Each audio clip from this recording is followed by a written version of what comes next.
मित्रों, जय श्री हरि। प्रथम गुरु वंदना।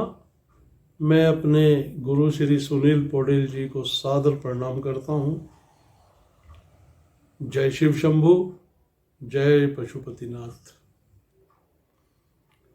विज्ञान भैरव तंत्र के जानने की इच्छा और समझकर व्यवहार में लाने की इच्छा रखने वाले मेरे सभी मित्रों को भी मेरा नमस्कार।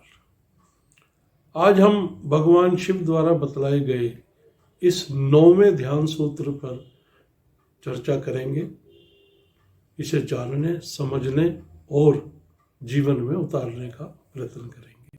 भगवान शिव इस 9वें ध्यान सूत्र में कहते हैं, मृतवत लेटे रहो, क्रोध में शुद्ध होकर लेटे रहो, अपनी दोनों पुतलियों को हिलाए डुलाए बिना एकटक आसमान को देखते रहो। या कुछ चूसो तो चूसना ही बन जाओ। यही कल्याण है, यही श्रेय है।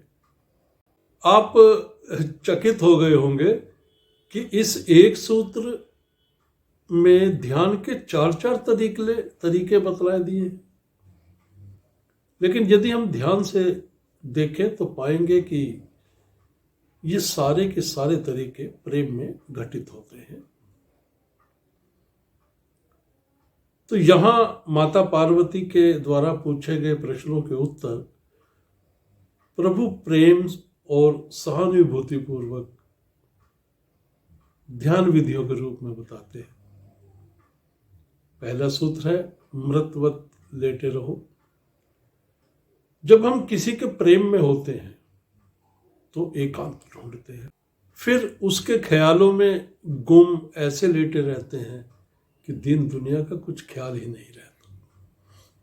कोई कितना ही पुकारता रहे, सुनकर भी सुनाई नहीं देता। बस ऐसा ही कुछ इस ध्यान क्रिया में अभ्यास करना है। मृतवत लेटे रहो,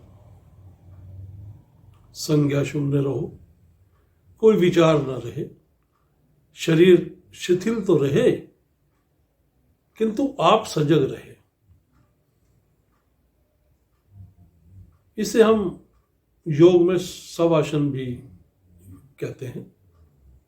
बस शांत रहें। इसमें ध्यान रखें, किसी किसी साधक को भय भी घेर सकता है, किसी को उदासी भी घेर सकती है, किसी को दुख भी महसूस हो सकता है। लेकिन चिंता ना करें। इसी भय को, उदासी को और दुख को अपनी साधना का अंग मानकर अपने ध्यान को और गहरा गहरा और गहरा करते चले जाएं। आप पाएंगे कि जैसे जैसे ध्यान गहरा होता जा रहा है, वो व्यक्ति जो इस ध्यान में उतरा था वो तो रहा ही नहीं। अब सब कुछ बदल गया है। वो विचार, वो वासना, वो तृष्णा, वो घृणा, वो दुख, वो अपेक्षाएं, वो तकलीफें रही ही नहीं है। दूसरा सूत्र, क्रोध में शुद्ध होकर लेटे रहो। किसी पर क्रोध आया तो उसी क्रोध की अवस्था में लेटे रहो। क्रोधित भी रहो और क्रोध के प्रति सजग भी रहो। यानी क्रोध के साक्षी बन उसको देखो कि वो जो व्यक्ति, यानी मैं स्वयं क्रोध से भरा हूं, उसका मैं दृष्टा बन गया हूं, परंतु मैं क्रोध नहीं हूं।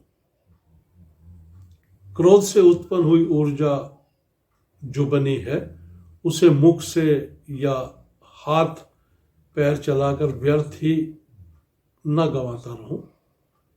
गुस्से में तो हूं, पर उस क्रोध की ऊर्जा का साक्षी भाव को देखते हुए अपने ही भीतर समाते और शांत होते देख रहा हूं उसी क्रोध को। थोड़े शब्दों में कहूं जब हम किसी प्रेमी की गलती पर क्रोधित होते हैं तो कैसे अपने क्रोध को पी जाते हैं। बस यही इस सूत्र का उद्देश्य है। तीसरा सूत्र है, अपनी दोनों पुतलियों को हिलाए डुलाए बिना एकटक आसमान की ओर देखते रहो। यहां भी मैं यही कहूंगा कि प्रेम में डूबा व्यक्ति जब सुध बुध खो देता है तो जैसे प्रेमी को देखकर टकटकी लगाए देखता ही रहता है, उसी प्रकार आसमान की ओर टकटकी लगाकर देखते रहो।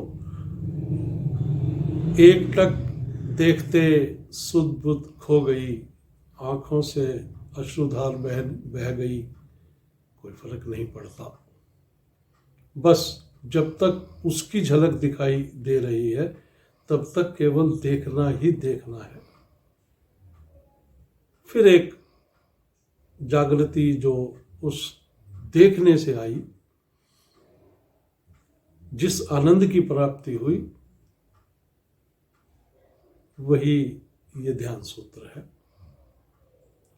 इसे अनुभव जरूर कीजिएगा, कठिन नहीं है।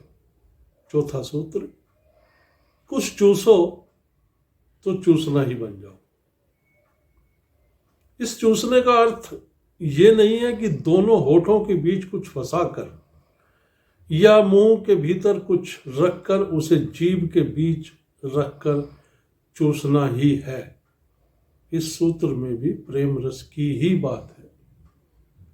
जब हम किसी के प्रेम में इतने घिरे हैं कि हर चीज में उसका चेहरा ही नजर आता है, उसका रूप ही नजर आता है, या हर समय उसका एहसास बना रहता है, ये स्थिति तब पैदा होती है जब हम प्रेम रस में डूबे हैं। चारों ओर बस वही है, उसी के ख्वाबों ख्यालों में डूबे हैं। खाते पीते सोते जागते या कुछ भी करते हुए उस प्रेम रस में लिप्त हैं। दुनिया से परे उसके होने के एहसास का रस चूसते रहना, यही तो इस सूत्र का सार है। प्रेम रस में इतना डूब जाओ कि और किसी का ख्याल ही ना रहे। अंतरात्मा हर समय उस रस को चूसती रहे। आशा है आप इस 9वें ध्यान सूत्र को अपने जीवन में जरूर उतारेंगे। साथ ही भगवान शिव द्वारा बतलाए गए विज्ञान भैरव तंत्र के 10वें ध्यान सूत्र का वीडियो भी जरूर देख सुनकर उसका अभ्यास करेंगे, मैं उम्मीद करता हूँ। हाँ, यदि आपको इस सूत्र को समझने में थोड़ी सी भी कठिनाई महसूस हो रही है तो आप मुझे मेरे कमेंट बॉक्स में कमेंट भी कर सकते हैं, या फिर डिस्क्रिप्शन में मेरा नंबर है, आप मुझे कॉल भी करके पूछ सकते हैं। आपका बहुत बहुत धन्यवाद। जय गुरुदेव, जय शिव शंभु, जय पशुपतिनाथ।